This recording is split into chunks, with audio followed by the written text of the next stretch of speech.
PJO, what's good, bro? What's up, y'all? Thanks for having me, as always. Absolutely. We got a lot of people on here today.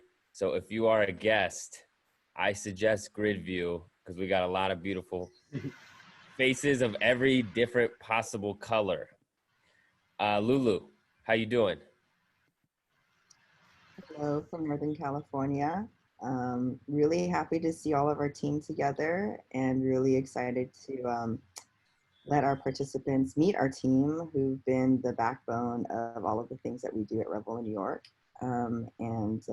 Thank you for joining us. Today we're going to be talking about the diversity that is part of being really important in cannabis, and our team who is fucking amazing and talented in all the things that they do, and how we as a team work together, and why it's important to have such diversity and inclusion in a team in general, not just in cannabis. So thanks everyone, love you guys, and thanks for joining us in the audience.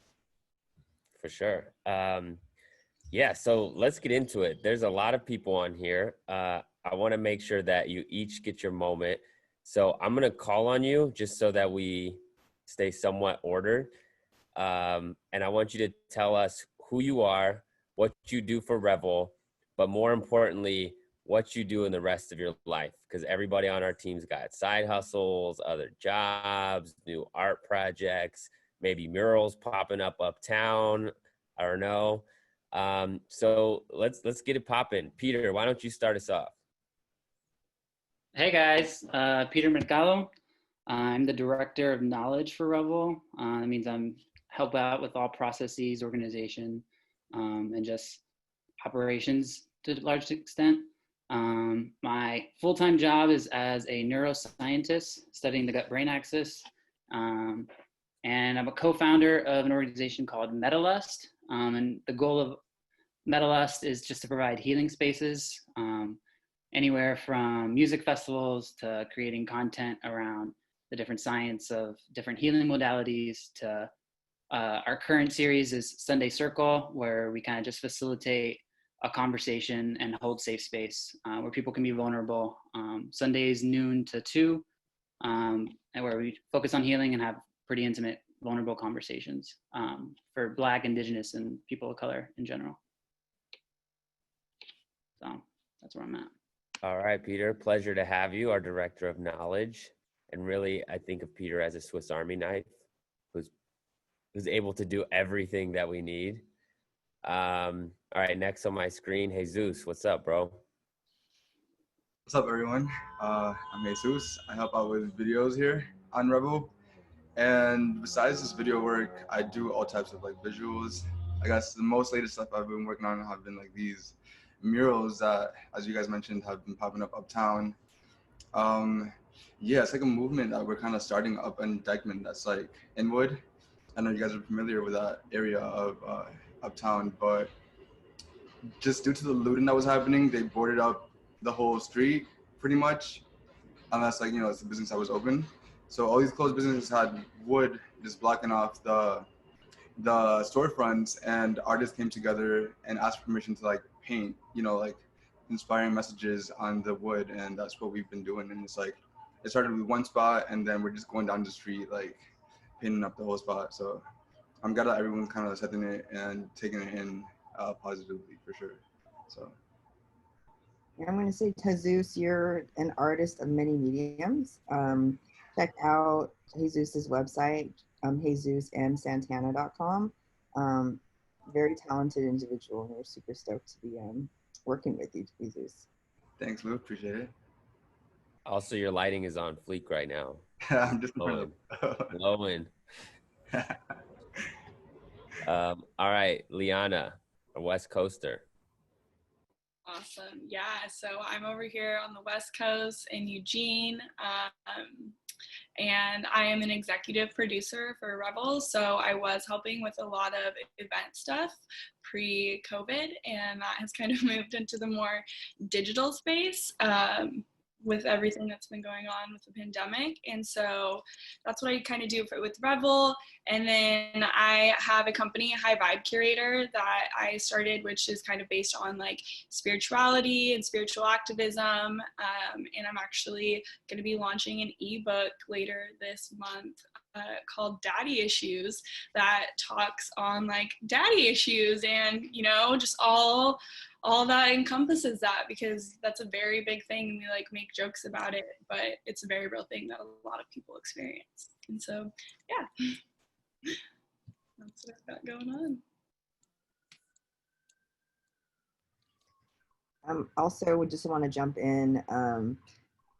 Met Liana when they did a pop-up for Ladies of Paradise in New York City, and she's you know, from my home state of Oregon and in my hometown of Eugene. So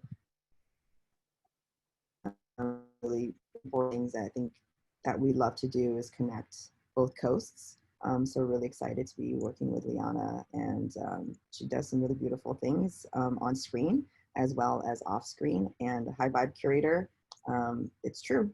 So if you are looking for, if you're coming into the cannabis space and looking for someone who has experience across multiple brands in cannabis, Liana's your girl. She's been there from the start. Thank you. All right, let's switch states. We got two people up in Michigan representing.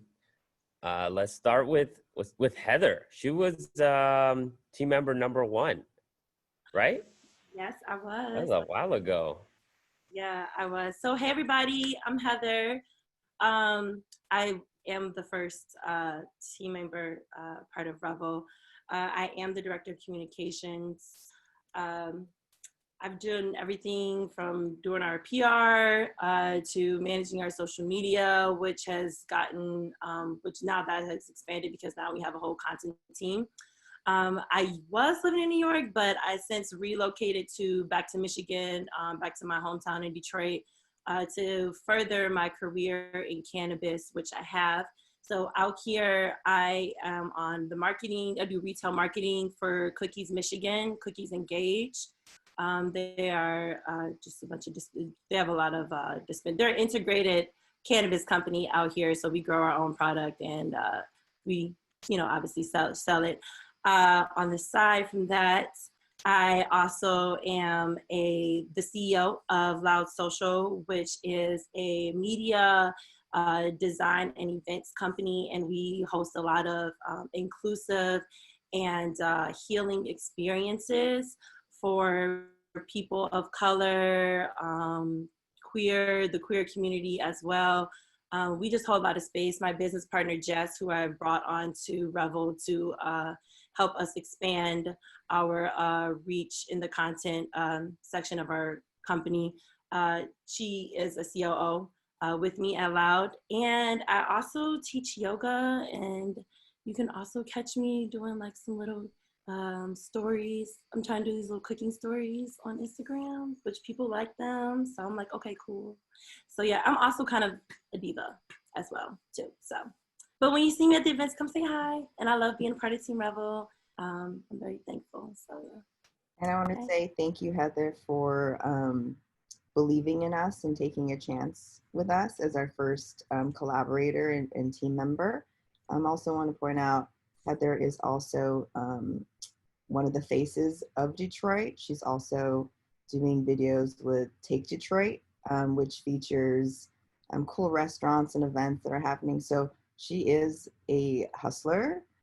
She is a spiritual teacher. She is a Renaissance woman. And yeah, love you, Heather.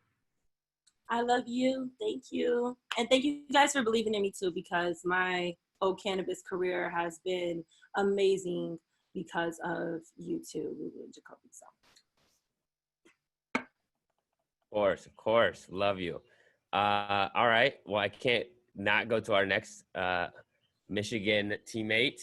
Jess, what's up? Hey, Jacoby and everyone. I'm Jess. I am a biracial, queer, fat, intersectional feminist. I do a lot of radical healing work. I'm a self-healer. And that is what got me started in cannabis. I use cannabis to help manage and mediate anxiety. So I also am neurodiverse.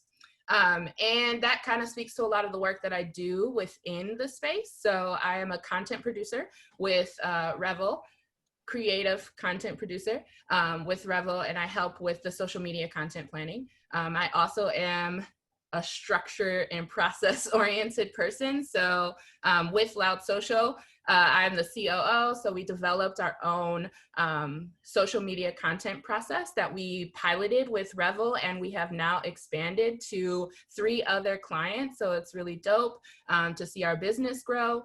And thanks to Revel for allowing us to prototype that process. I also host a lot of dialogue. So I'm a social justice oriented dialogue facilitator. And lately I've been doing a lot of online conversations around being biracial and navigating racial injustice there, talking about being fat. And we have a curvy cannabis conversation about being fat within the industry and what that means. We talk a lot about reparenting, and we do a lot of, Heather and I host full moon healing sessions to help communities get into accountability of self-work. And finally, the big thing that I do on my own is my house. I rent out my house. Heather is also at my house. It's Copper House Detroit. I'm really interested in how we can curate inclusive and intimate spaces as people travel and want to experiment within cannabis. And I am proud to provide safe space to folks and have provided space to over 150 guests in the last year. So that is pretty dope too. So thanks, team, for having me. Thanks, Jess, for giving us structure and organization. Jacoby loves that. I also want to point out that you do in the education space, which is creating education platforms, creating infographics in enterprise level. And I think a lot of that work that you do is really welcome in the cannabis space because, you know, it is still the wild, wild west with just moving forward and not a lot of organization. So thank you so much for bringing some of that into our life. Appreciate you very much. And Loud Social, thank you so much. Thank you for taking a chance on us. I'm gonna challenge the rest of my teammates here. Jess had the best intro thus far. Her shit was on point. So she clearly been practicing. All right, Ryan, I'm gonna put you on the spot. Damn, man, you had to go like best to worst like that. But anyway, happy to be here, everyone. Thanks for joining. Thanks for, it's good to be with the rest of the Revel team. Name's Ryan Scott. I primarily center my activities for Revel around business development, which for the most part means strategic partnerships and sponsorships. Lulu and Jacoby have been good friends and allies of mine and in the cannabis space since, you know, before Revel. So it was good to get a chance to work with them when they asked me after, you know, they had got things going with Revel after a couple of years to join the team, and they've just really grown it to something I'm proud to be a part of. And then separate from Revel, I work with a company called Pinehurst Capital to provide pre-marketing strategies for early stage companies that are looking to pull their story together and put a pitch deck together and go after capital. So I also serve as a capital placement agent for a lot of the companies that I engage with, mostly, like I said, mostly cannabis. And yeah, that's me. Again, not as good as Jess, but you know, I also have a home that I provide safe space for people. If they come into New York, let me know. I've probably had close to about 200-300 guests myself over the last year. Yeah, had to try to go for the safe. And I want to say, Ryan, I think we met at an MJ BizCon first and foremost. I think, I don't remember if it was Vegas or if it was. Yeah, I think it's actually in DC. But I think what's really beautiful is everybody here on our team are people that we'd actually hang out with, that we actually do hang out with. I think it's important to know that with your company, you can choose. In cannabis, what's beautiful about it is you can choose to work with the people that you want to. It's not tied down to existing structure. So I just want to say, Ryan, you know, we met, we have our hangout sessions in Brooklyn. We really love those. We talk about work, we talk about life, we talk about spirituality, we talk about the future, and that's something that every person on our team we do. And I think it's just a beautiful way to build a team, but also build a family that you want to work with. And I'm grateful for everybody who's right here in the gallery. So thank you. Thanks, Ryan. Thanks, Lulu. Ryan, I'm trying to think when we first met, and it's not coming to me, but I do vividly remember our first friendship moment. Yeah, I do too, and I think it involved cannabis, so it's tying it all It together. absolutely did. I'll save that for another time. All right, Sister Rogers, what's up? Hey everyone. First, I wanted to say I wanted to take like a collective deep breath. It's been 6 months and we've been into COVID-19, and now we're in the midst of like not just pandemic but civic and social unrest, and somehow we're all alive. Like all of these days we made it through, and I wanted to take a moment to honor that, because I definitely have had to take more time to honor that within myself these days. Like it's hard to feel like, oh, you exist as a person, you have to carry on everyday life. But what's really interesting about that is I think what you can do as a person who is kind of going through this life and trying to figure out what are the next steps, and especially in the midst of COVID, is to immerse yourself in work and around people that you actually like being around. So with that, I met the Revel team through the New York cannabis space. And within the Revel, I call myself the Chief Vibe Officer. As you can see, I'm pretty like chilled out and in tune for the most part. I just need to take a breath for myself. Anyway, yeah, so I keep up with doing Revel in-person events and updating the team on any work that I do within government relations. Outside of that, I'm a financial accountant and advisor. I do public speaking. I'm a community organizer. I'm a business auntie. I'm an ambassador for mental health and sustainability. Right now, my personal business, Sister Rogers, is focused on personal and professional business finances, as well as just kind of looking at the ways that we as a society can embody conscious capitalism, especially during this time of civic and social unrest. And how can we step together as a whole society into the third industrial revolution? How can we get on new energies? How can we be a lot more progressive? Not just with new forms of energy, but then also with emerging markets such as cannabis.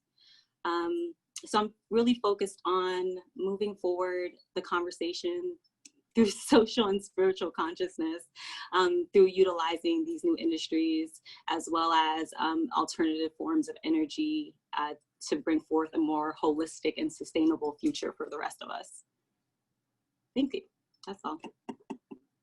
Also a Renaissance woman. I first met Shalise. I've heard of Shalise many times, but first met Shalise at that grow in Boulder at the Women Grow conference when you guys kidnapped me and said we're going on a trip. So that was the first time I got to hang out with you, Shalise, and it's just been really beautiful ever since. You inspire me with all the things that you do. You changed my mind a lot with, when I first met you, you were doing a lot of work with religious organizations and being able to kind of open hearts and minds in that world. And you let me kind of look at religious organizations in a different way. So I really thank you for opening up my mind and also opening up my heart towards different religions. So I think the work that you're doing is really beautiful, and the continued work that you're going to be doing with mental health and therapy, I think is so needed, and so happy to be a supporter and an advocate for everything that you do. Thank you, Shalise. Much love, Shalise, the business auntie, one half of the Synergy Sesh fam. All right, DJ O, you weren't gonna sneak by me. What's good, bro? What's up, y'all? I'm Oscar, DJO. I'm from Brooklyn. I, like many DJs, work in the service industry for my day job. I bartend at the moment, but outside of that, I have been working with an events group called City Kids. We were doing some arts events last year that were focused on artists from New York City who had like grown up here or had a history with it. And a lot of that was put on hold because of COVID and other things, but we're looking at how to get that going again with the more social justice or more strongly tied together with social justice as well, and community outreach and organization, things like that. Other than that, I DJ, I produce, make music. I'm O_HH_BK on Instagram. City Kids is some City Kids on Instagram. Yeah, I just have always been super thankful to be at these events, and you know, I get to come through and hang out with all these great people and play music I like, and then I get to learn a shit ton. So it's really dope, and Jacoby and Revel is one of my favorite things about the city, for sure. So yeah, I appreciate you guys. Wow, I appreciate that. Coming from someone born and raised in New York, that means a lot. But you're forgetting something, bro. You got an album out. We can't Oh just, yeah, can't just forget about it. I do have an album out. Yeah, it came out right at the start of quarantine. It was called Social Distance. You know, something was on my mind, I guess. And it's on everywhere: Spotify, Apple Music, SoundCloud, whatever. Yeah, check it out. Let me know what you think. I hope you dig it. Absolutely. We'll make sure to send the link. Oscar was Appreciate it. the first person my age that I met in New York like Yeah. 4 or 5 years ago when I first came through. Yeah, you met my mom first, right? Yeah. Yeah. Yeah. All right, guys. So if Oh, any one of more our attendees were, go for it, Lulu. really quickly. We have one more member of our team that is working today, so she can't make it. Dawn Siciliani. She is in sales and for high-end luxury goods. And we have her as part of our team because she is a non-cannabis user. So it's really important for us to also have a different point of view. So she's our non-cannabis expert. Um, and she wanted to say hi to everybody and apologize for not being able to make it. But Dawn is the other Asian on our team. People tend to confuse us when they first meet us, but it's either going to be Dawn or Lulu. So if in the future, just come say hi. It's either one of us. Dawn and I have been friends for over 15 years. She is half white and half Asian. And she's a force. So Dawn, wish you were here, but just want to give you a shout out. She is a force, and we miss her today. She definitely keeps us very biased cannabis people in the real world sometimes. But what I was gonna get at is if anybody tuned in last week, shit was deep. It was heavy. It was emotional. I think it was a good reflection of how we all probably felt over the last week at that point. And it's funny because this week I felt a lot of the same, and I actually didn't even feel like doing a video today. But then I saw all you guys join in at the beginning, and I just realized like how dope it is to work with people that just keep it real, right? Like we can not talk about work and we can bullshit and we could talk about our feelings and we could talk about why we're mad. And I really appreciate that about each and every one of you guys. But I want to understand like how you guys are feeling. How are you guys dealing with things? What are you doing differently? And how can we build each other up?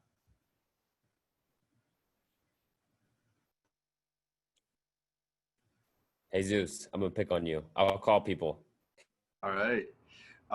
Well, during these crazy times, right, I've been honestly spending more time outside, just, you know, having conversations. And, you know, it's weird to say, you know, being outside because, you know, what we're going through, but there's no way I can stay inside right now, you know, when so much is going on outside and there's so much to be said and be done, you know. So as long I've just been staying safe outside and doing my thing as well, as you know, as far as like having the conversations that are necessary to have right now, you know. That's like, yeah, what I've been up to most recently, I guess. How about you, Jess? Yeah, I think, to be honest, I'm exhausted. I'm like tired. I've been doing social justice work for a long time, and I'm glad that it's heightened in our consciousness. I think that folks are more aware of Black Lives Matter. They're claiming it. I see a lot of like my white family starting to like talk and bring into dialogue. But that also puts a lot of weight on me. A lot of folks are pulling me into conversations, asking me to educate them, which I do freely, right? Like Lulu talked about, I'm an instructional designer. I'm a former teacher, a former educator. I love teaching, but I also am processing my own trauma in this moment.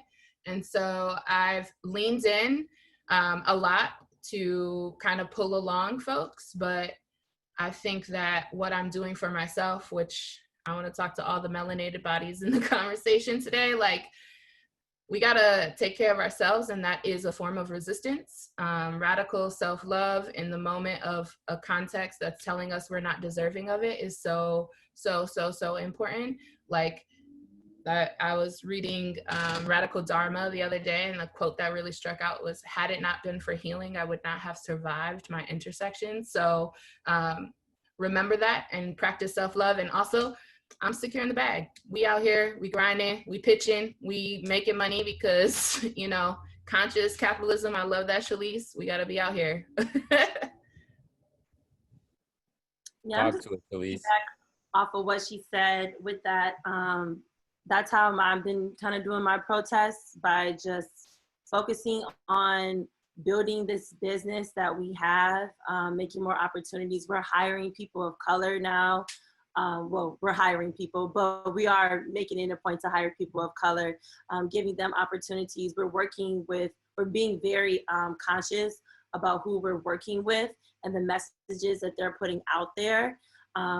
So I can't wait to show that work once we're done. And then like really the self-love. I mean, I've already been working on that before, you know, everything started being heightened about the police brutality and all these deaths that have been happening, and all the racial inequity, I cannot speak, inequalities that have been brought to the light. And I've already been working on my self-love.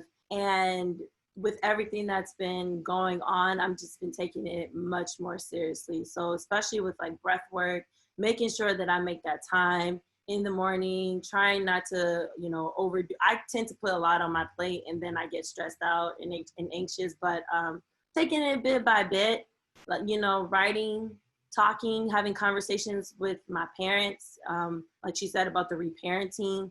I had an opportunity to release this past weekend with my father and tell him, you know, things that I wish that were different as a child, and how can we work to improve this in the future, and, you know, how that can help with me being a parent or being a better auntie or better friend to my family members and whoever else I come in contact with. So I'm definitely on that same wavelength. And I've also bought some plants that I'm taking care of too. So I feel like if I'm taking care of them, I'm kind of taking care of myself. So that's it. You know. Yeah, I'm with it. I think same, like self-care, self-development, family and friends, close insular community is kind of the first thing that I've kind of resorted to. But then I also have been pretty active because I think that there is a good time now with the rise of collective consciousness about what's going on in this country to make some systemic changes. And I think that, you saw, I guess, in New York, they were able to amend 50A. There's a lot of important pieces of legislation that I think some really good groups are trying to raise awareness of the community about, whether it's defunding or doing some other things. There's a lot of groups in New York that I've been trying to just understand a little bit more about what they're trying to do, who the people are that run and organize these groups, and then trying to figure out how I could either donate my time, energy, or resources to some of those groups that are in line with what I want to see, the change that I want to see in my community. So I am focused a lot on myself, but I also want to be conscious and aware of the fact that there's a mass group movement going on that is making it easier to try to create the systemic change if we're able to support that movement, if it speaks to us. So it's been a mix of both for me. I have been maybe a little bit more active in the last couple weeks than I typically am, and I too have spent a lot of time in social justice and activism, but I'm kind of on Jesus's vibe a little bit more, where I feel like there's a lot going on outside. There's a lot of energy. There's a lot of good conversations going on. There's a lot of good organizations that I didn't even know about. So there's a lot that I'm learning just by getting out and speaking and interacting with the people again.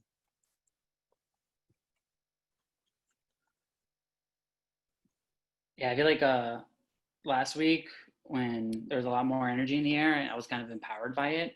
So I was sending emails to representatives. I was out in the streets protesting. Then this week, over the weekend, I had a lot more intimate conversations with my groups of friends. And I just saw a lot of, we were all, as people of color, being wounded by all this. And I feel like last week was kind of like a breaking point where like I was on calls with friends and there are just tears on everybody's faces, and we're talking about things that we haven't talked about and like disclosing things. Even though I've been friends with people for like 5 years, they're disclosing their battles with mental illness and their battles with all these other things. So I feel like in this past week, it's been more healing on ourselves and as individuals, because it's all got kind of taxing with COVID on top of everything going on. I've also been I've been drafting this email and talking to my coworkers because I feel like at my workplace, there are a lot of changes that can go on, and I've been trying to have focus. I've been writing an email on changing our recruitment strategy and focusing more on hiring Black and brown bodies, but more than just Black and brown, because we get into this conversation of tokenism whenever we talk about corporate initiatives to combat social injustice, but focusing more on economic disparities and partnering with institutions like the CUNY system that like consistently top 10 ranks high, and being able to help economically disadvantaged people rise and get education for them. Instead of, in my company, we always hire from like Ivy League institutions and stuff like that. And I'm really trying to challenge the CEO on these issues. And so I've been doing some work on that. But I also like, on that topic, I want to ask like the group, like Heather mentioned buying plants, and we're all talking about having conversations, but is there anything else anybody's doing to cope or to heal right now, especially? I'm microdosing, and that's been really helpful. So I think what's been really beautiful about cannabis is it's kind of paved the way to conversations around other plant medicines. And I think it's really important for Black and brown people, BIPOC is the term now, because, these plant medicines originated from, Black and brown ancestral practices. And unfortunately, because of the war on drugs, I know when we talk about microdosing, when we talk about psychedelics, a lot of brown and Black people shy away from it or are completely unaware of it. So I think there is something that's happening in the mainstream. So I think it's really important for folks to really take a look at it. Microdosing is very interesting. It's small doses on a regular schedule, helping to rewire a lot of neural pathways, maybe shake some existing tracks that you have to kind of maybe change perspective. So that's been helping me a lot. It's been helping friends and family around me a lot. And that's how I've been dealing with it. I've been sheltering in place in Northern California where there's not a lot of diversity. Actually kind of a red area. So it's been kind of interesting to have conversations with people, and we might not have the same experience, but trying to have conversations and trying to not be pissed off in the conversation, taking it as an opportunity to maybe teach, taking an opportunity to educate. Same thing with my family. There's a lot of racism within the Asian community, not just within each country. There's a lot of historical trauma that's happened across different countries, but also of color. So having some interesting generational conversations with family members. And we're from the Pacific Northwest. Liana, you know, the vibe there, it's either super progressive or super not. There's not a lot of in between. So trying to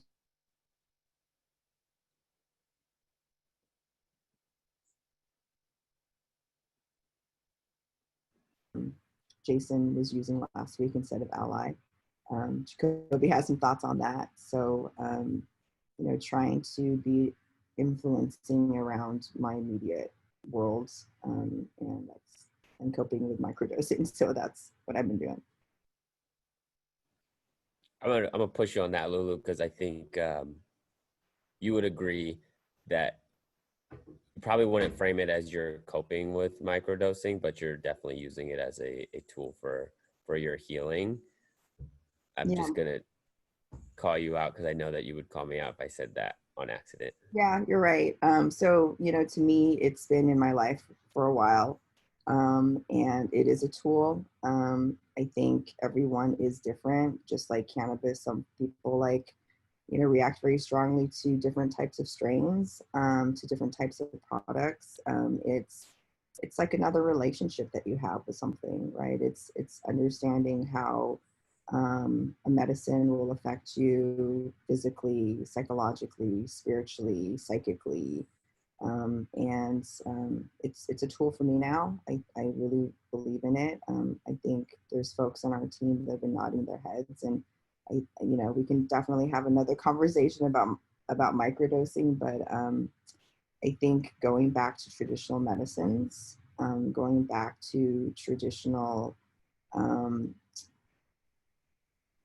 group dynamics, you know, human dynamics, I think it's really important right now. And even though we're doing this virtually, you know, having that ability to have human connection has been really important. And, you know, having our team together today has been just really beautiful. I know we usually have, you know, calls where people are kind of jumping in. So just see everybody's faces right now. It's really, I feel very grateful. My heart is full.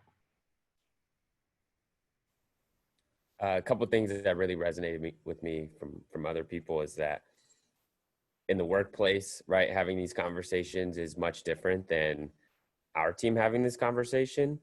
I imagine that a lot of people, if you're a person of color, it's like you're speaking on behalf of all people of color in that meeting, and that shit is exhausting. But then again, you're like, well, I'm not gonna not talk, right? So it's this kind of like constant battle. And it's relieving to be on a team where like, actually I could not talk and people would know somewhat of like what shit is bothering me right now. And it's like having other people around me that I can also work with and get things done that understand and can relate and resonate. That was something that really just like, Peter, you were talking about, I was like, man, that shit is so real. Just trying to deal and like having these conversations with your friends too, as soon as you're done with work, and then you're talking to your family who have different views. And it's like, we have to give ourselves some credit. And sometimes the best thing you can do is to just love yourself, like Jess was saying, and take that time. So Oscar, what are you doing for that time? Well, a big thing, I'm in like a group chat with a few musicians from who are actually around the world. There's like one dude in Korea, one guy in England, somebody's in Vegas, a couple of people in DC. And it's like six of us. Um, so that's been a really great thing. Like music is always a retreat for me where I can just like go and like not worry about anything else, right? And it's been really great to be able to like just connect on that level with people across different states and countries and see like what the vibe is like everywhere else. Um, we've been super supportive, like sharing tracks and sharing like things we have online. People have been buying each other's projects and stuff like that.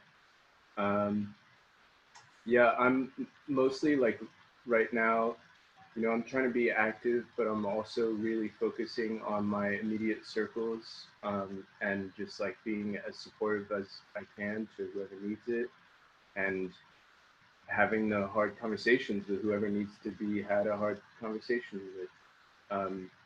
The grammar on that was weird, but you know what I mean. Especially also like y'all were talking about workplace, like the restaurant industry is I like job security is like shift to shift there, right? And it can really be also like up to whatever prejudices of the manager or whoever. It's not regulated at all. So I've been trying to like hold people accountable at my job for sure, and like force these conversations in some ways that I know that they wouldn't be having otherwise. And that like for me, being active in that way has been the thing that has helped my mental state the most, because what I really just don't want to be doing right now is sitting by and doing nothing, you know? And that's when my anxiety starts to go, is when I feel like I'm just in my room and uh, other people are out there doing the work. So yeah, that's more or less where I'm at with it. Liana, Shalice, how you feeling? So earlier, the question was asked kind of what we're doing to cope or assist ourselves. For me, I've always been having kind of like a public conversation within the cannabis space around mindful toking and utilizing cannabis, as Lulu was saying, as a form for a mental shift, and just being more intentional about the ways that we utilize any substance towards our own spiritual and mental and emotional wholeness. With that being said, even though I've been so stringent and so like big on the topic of mindful toking, I have found myself like I've created a high scale, and usually a comfortable area for me is a 3 or 4, and I found myself like I'm okay functioning at a 6 or 7. Like there's just too much. This is just too much. And very honestly, I've been allowing myself the ability to rest. And I think that especially for people of color, Jess said something earlier, like your very existence is resistance, and you're allowed to rest. You're allowed to take a day off. You're allowed to close down your Instagram feed. You're allowed to not go on Twitter. You're allowed to take your shower later in the day. You're allowed to eat that burrito. You're allowed, like, I think it's this, like, especially as everyone is being, or this perception that everyone is like active and outside and doing things. I think that especially for those of us who are people of color, it's not only about being active as an advocate.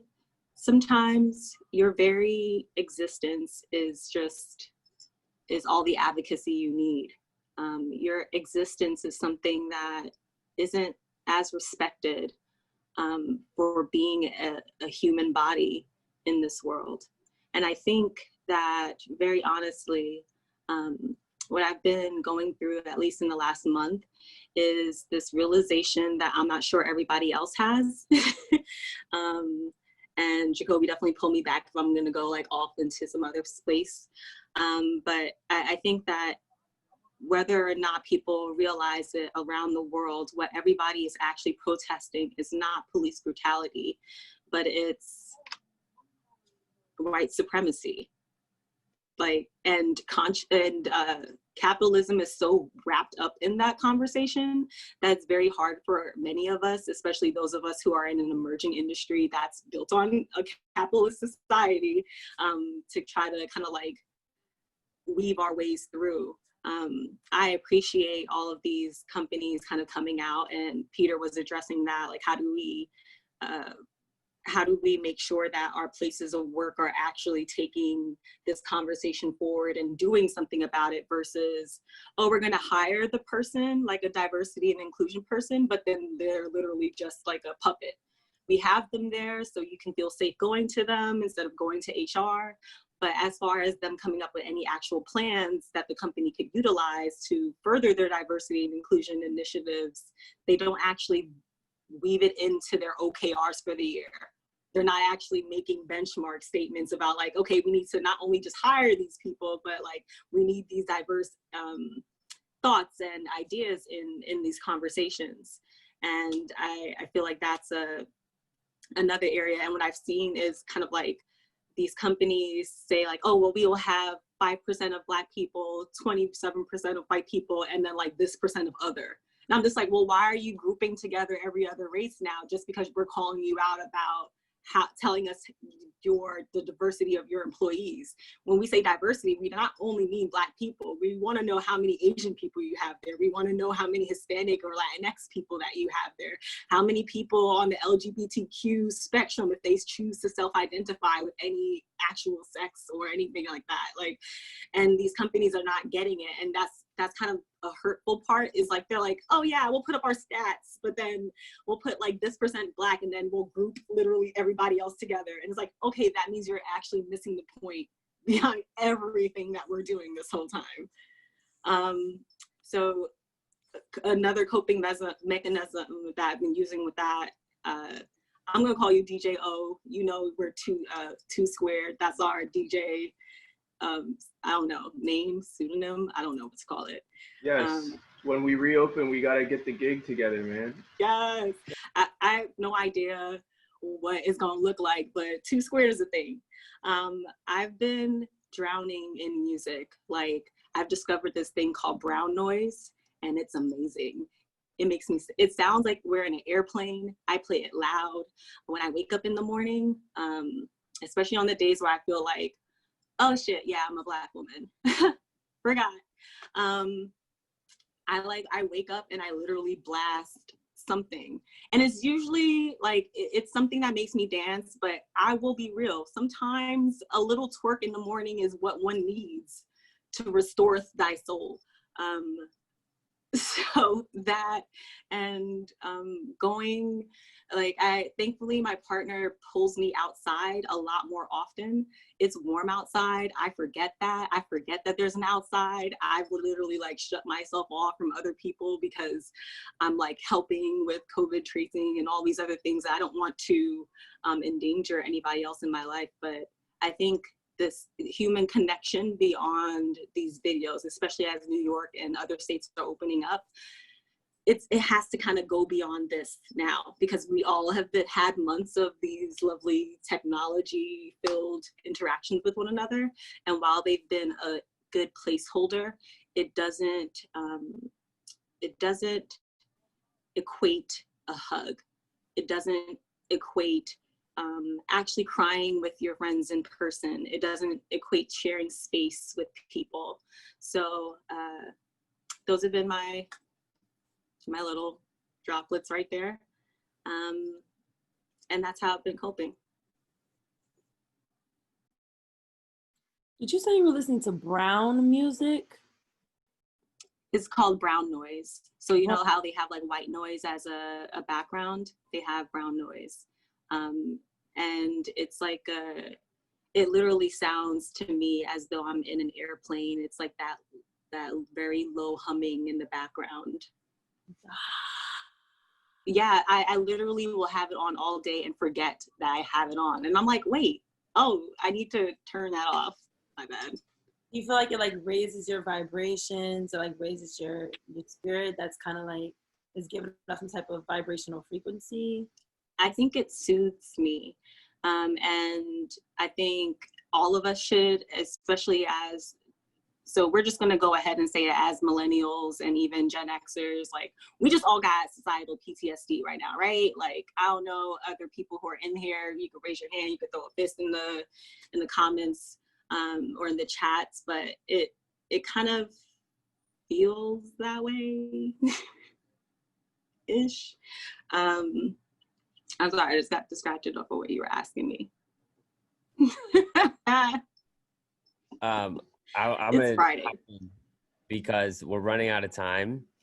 I have some questions that came in, even had some direct texts that came in that we're not going to have time to address, but I'm going to just put them out there for you guys because I feel like this is such a good conversation. We're going to have a V2.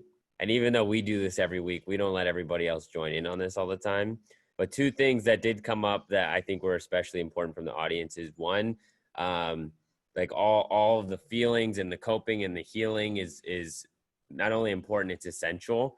But there is a next element of voting and like actually holding people accountable to the things that we need.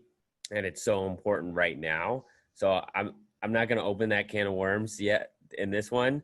But another one that came up from our audience that I think we're going to have to talk about later is kind of where Shalise was going. In this cannabis world, right? It's legal. It's a not even 10-year-old. You can't find a 10-year-old company. Everything is so new, and already so soon we just find that it is like purely dominated by a racist system.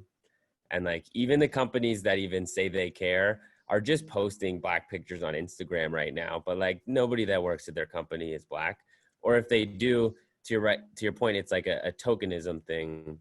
And so something that I think is going to be really important for us as a greater community beyond just the Revel team is to address that shit head on. And like I feel that shit in my bones of how important it is when I look at our Revel team and I'm like, there's so many beautiful, smart, capable, just people that can be running this shit. And we're kind of just like pushed down to the margin. And I'm hoping that we as Revel can do a better job of highlighting these people, these voices, these groups. So I'm not going to let you guys respond to those two topics, but there are two things that I think we're going to have to make sure we get into for V2. We have a couple more seconds left. Lulu, do you want to say anything in closing? I think that this forum has been really beautiful today, and I'm echoing Jacoby, like we should definitely be doing this more often with our team. I want to say that I'm really proud of what we've been doing at Revel. It's from the very beginning, Jacoby and I met, and it was the first time I saw, a person of color in the cannabis space in New York to actually be in cannabis, touching the plants.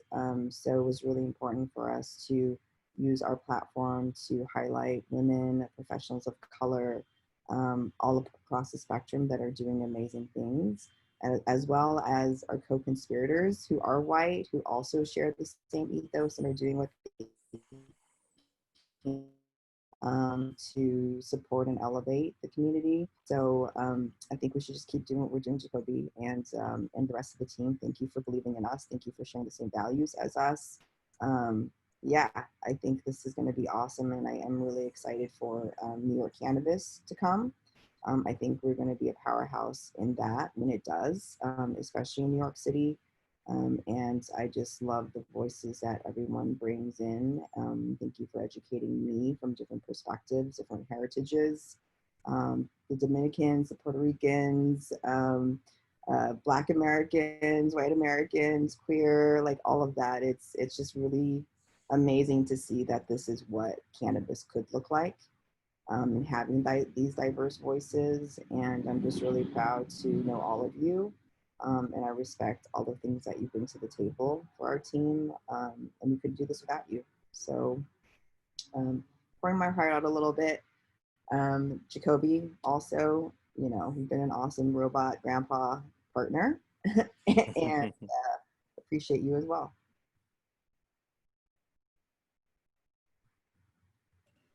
All right. Once again, thank you, everybody. Thank you, Lulu. It's been a pleasure working with all of you guys. Like I said, I was exhausted today. I didn't want to do this. And then I saw everybody and I was inspired and encouraged to keep going. So let's push that same energy to everybody else in our network, in our community as well. And then let's just vibe out to DJO. Thanks, everybody.